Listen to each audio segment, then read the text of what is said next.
Le parti macroniste a enfin annoncé qui sera sa tête de liste aux élections européennes. Et preuve s'il en fallait une que tout le monde, même Macron himself, s'en fout des européennes, eh bien, ils ont nommé une meuf que personne ne connaît, Valérie Hayer. On est mercredi 28 février et c'est parti pour votre vidéo d'actu du jour. Avant toute chose, un petit point pour que vous soyez au courant de ce qu'il se passe au Salon de l'Agriculture en bref. Au stand de Lactalis, la Confédération Paysanne a dressé une banderole et ramené une vache. Le ministre de l'Agriculture a volé une photo à notre confrère, le youtubeur Inoxtag, qu'on voit super deg sur la photo et qui a tout de suite déclaré que cette photo ne signifie en rien son soutien au gouvernement et qu'il n'a pas été informé que la vidéo serait postée sur les réseaux sociaux. Bruno Le Maire a annoncé des prêts à taux préférentiel de 0 à 2,5% ainsi que des prêts garantis par l'État à hauteur de 2 milliards d'euros pour les agriculteurs selon la situation de leur exploitation, mais aussi des rééchelonnages des dettes paysannes sur 1 à 3 ans. Bon, hier, à défaut de faire passer des lois utiles pour la population, le gouvernement a publié un décret qui interdit les dénominations steak, escalope ou jambon pour les protéines végétales. Les marques spécialisées dans ces produits dénoncent ce décret qui favoriserait les filières étrangères puisque cette mesure ne s'appliquerait qu'aux produits fabriqués en France. A l'inverse, la filière de la viande animale se réjouit du décret qui éloigne la concurrence. Et pendant ce temps, le jeu politique a continué. Gabriel Attal, en mode service après-vente du gouvernement, s'est baladé hier plus de 10 heures au Salon de l'Agriculture accompagné d'un très imposant service de sécurité. Il s'est notamment félicité que le gouvernement a avancé plus vite ces dernières semaines que jamais. Bah encore heureux, vu la pression que les paysans ont fait monter dans le pays. Un verre de lait à la main, bébé Macron a taclé le RN, à défaut d'être lui-même taclé par les agriculteurs. Il accuse le parti de Marine Le Pen d'instrumentaliser la colère paysanne pour avancer son programme. Dans la même journée, mais cette fois à l'Assemblée nationale, Gabi accuse le RN d'être les troupes de Poutine déjà dans le pays. Ce propos est une double référence, d'abord au lien du RN avec la Russie qui avait financé sa campagne, ainsi qu'aux enquêtes sur les liens que le RN en tiendrait avec Moscou pour affaiblir le soutien à l'Ukraine. Et c'est aussi une référence à la déclaration de Macron qui avait dit qu'il ne fallait pas exclure l'envoi de soldats en Ukraine pour assurer la défaite de la Russie, dont on vous a parlé hier. Et si on lit entre les lignes, on pourrait comprendre que le Premier ministre sous-entend que l'ennemi est déjà sur le territoire et qu'il serait donc légitime d'envoyer les troupes françaises sur le sol ukrainien. Alors que Marine Le Pen dénonçait le risque existentiel sur 70 millions de Français d'entrer dans un tel conflit. Bon, cette phrase de Gabi, elle a pour but de disqualifier à la fois Marine Le Pen, ça, Osef, les politiciens s'embrouillent entre eux, mais aussi le propos pacifiste que beaucoup de Français partagent. On ne veut pas de la guerre, et notamment chez les agriculteurs. L'envoi de troupes européennes signifierait l'entrée en guerre ouverte contre la Russie, qui est une puissance dotée de l'arme nucléaire et qui a déjà menacé d'en faire usage si jamais les pays de l'OTAN intervenaient directement au sol.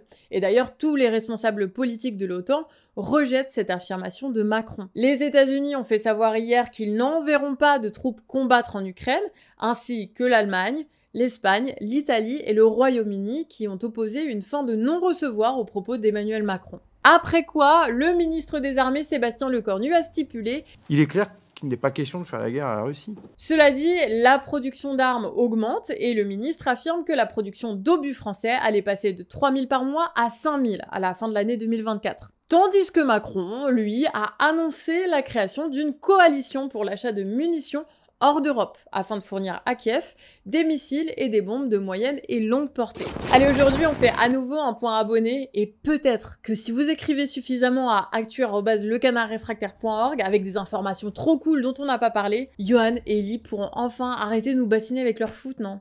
Franchement, je vous mets au challenge, s'il vous plaît, aidez-moi. Florence nous a donc écrit pour nous parler de l'installation d'éoliennes dans la Creuse.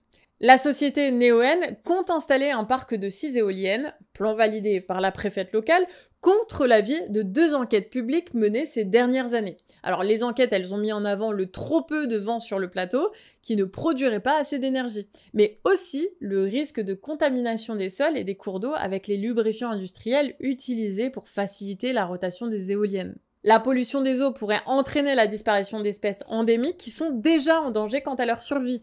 Alors un recours au Conseil d'État devrait être étudié à la mi-2024, tandis que la mise en route est prévue pour la mi-2026. Bon alors, si vous avez accès à des documents ou à des informations qui pourraient nous avoir échappé, n'hésitez pas à nous les envoyer, mais s'il vous plaît, faites attention à épargner nos militants, envoyez pas les infos qui font déjà les gros titres de tous les journaux, s'il vous plaît. Aujourd'hui, on va commencer notre chronique internationale avec le lien vers un site qui nous a été envoyé par Pierre, un abonné, alors merci à lui. L'association France-Palestine Solidarité documente les arrestations et détentions sans procès de Palestiniens de Gaza et de Cisjordanie. Alors au début du mois, selon l'association palestinienne Ada Amir, il y avait 9000 prisonniers palestiniens dans les geôles israéliennes, dans des conditions inhumaines. Surpopulation, privation de nourriture, de vêtements, de sommeil, absence d'hygiène, de soins, de défense, de la torture, des agressions sexuelles, enfin bref, nombre de ces personnes enfermées ont juste disparu pour leurs familles laissées sans nouvelles. Ceux qui ont été libérés étaient méconnaissables et traumatisés. Ils ont pu décrire les traitements inhumains qu'ils ont subis. Et dans le même temps, les attaques continuent à Rafah. Il y a des habitants qui sauvent des femmes et des enfants coincés sous les décombres d'une maison bombardée. Il y a des militaires qui entrent la nuit dans une maison et qui tirent sur les personnes dormant dans leur lit. En parallèle, les attaques se sont multipliées ces dernières semaines dans les territoires occupés de Cisjordanie, où vivent environ 3 millions de Palestiniens et 500 000 Israéliens établis dans des colonies. Selon Yesh Din, une ONG israélienne de défense des droits humains, le bilan de 2023 serait de 1225 attaques de colons sur des Palestiniens en Cisjordanie. 9 nouvelles colonies seraient apparues, notamment dans des villages vidés, où des maisons et des véhicules ont été incendiés. Les États-Unis, la Grande-Bretagne et la France ont décidé d'imposer des sanctions à l'encontre des colons israéliens extrémistes, et notamment l'interdiction d'entrer dans le territoire de Schengen pour 28 colons. Il serait envisagé par le gouvernement français d'élargir cette liste de 28 colons aux individus et organisations commanditaires des actes de violence en Cisjordanie. Les États-Unis vont un peu plus loin, mais dans des mesures qui ne touchent que 4 de ces colons, en leur interdisant l'accès à toute transaction internationale en dollars. Voilà, des mesures qui viennent bien tardivement et dont il est légitime de douter de l'efficacité, dans la mesure où elles n'empêchent pas ces actes de violence de se produire. Alors que près de 30 000 Gazaouis sont morts depuis le 7 octobre à Gaza, selon le dernier bilan du ministère de la Santé du Hamas, l'autorité palestinienne qui est vivement critiquée. Elle est accusée de corruption et de cogestion de l'occupation avec le gouvernement israélien,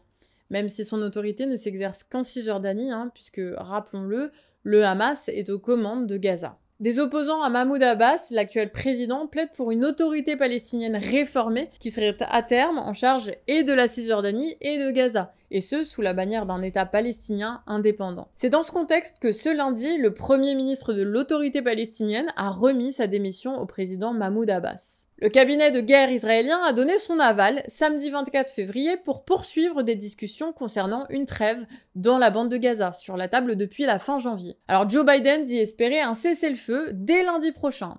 Le chef des services de renseignement israélien a stipulé qu'un tel accord ne signifiait pas la fin de la guerre, et qu'il ne serait conclu que si tous les otages étaient libérés. Le Hamas, lui, réclame un cessez-le-feu complet et le retrait des troupes israéliennes de Gaza. Pour rappel, le plan discuté en janvier prévoyait une pause de 6 semaines et la libération de 200 à 300 prisonniers palestiniens en échange de 35 à 40 otages. Sur la chaîne états-unienne CBS, Benjamin Netanyahou a déclaré que la trêve actuellement en cours de négociation ne ferait que retarder l'offensive terrestre de l'armée israélienne à Rafah. Dans un communiqué publié ce lundi, le premier ministre israélien a fait savoir que Tsahal a présenté au cabinet de guerre un plan pour l'évacuation des populations des zones de combat, ainsi que le plan des opérations à venir, sans qu'on ait plus d'informations pour le moment. La contestation anti-gouvernementale grandit en Israël, contre la politique belliqueuse du gouvernement et pour le retour des otages. Regardons les images des manifestations qui ont eu lieu samedi dernier à Tel Aviv.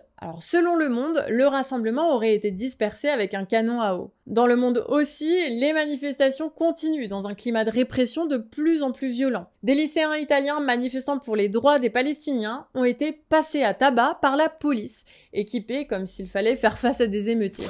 C'est une fin de vidéo, mais on doit vous faire un aveu. On vous a un peu menti dans l'intro. C'est bien Valérie Ayer, la candidate, mais c'est pas elle qu'on a montré à l'écran. En fait, on a montré la présidente de la Moldavie. Voilà, c'était juste encore une preuve que personne ne sait qui c'est. Mais voilà, regardez, tenez. Regardez, c'est elle, la vraie Valérie Ayer. Bon voilà, si nos blagues vous plaisent, vous pouvez partager la vidéo sans la divulgacher, bien entendu. Et bien sûr, on se retrouve demain vers 19 h. Et voilà, des bisous. Ciao!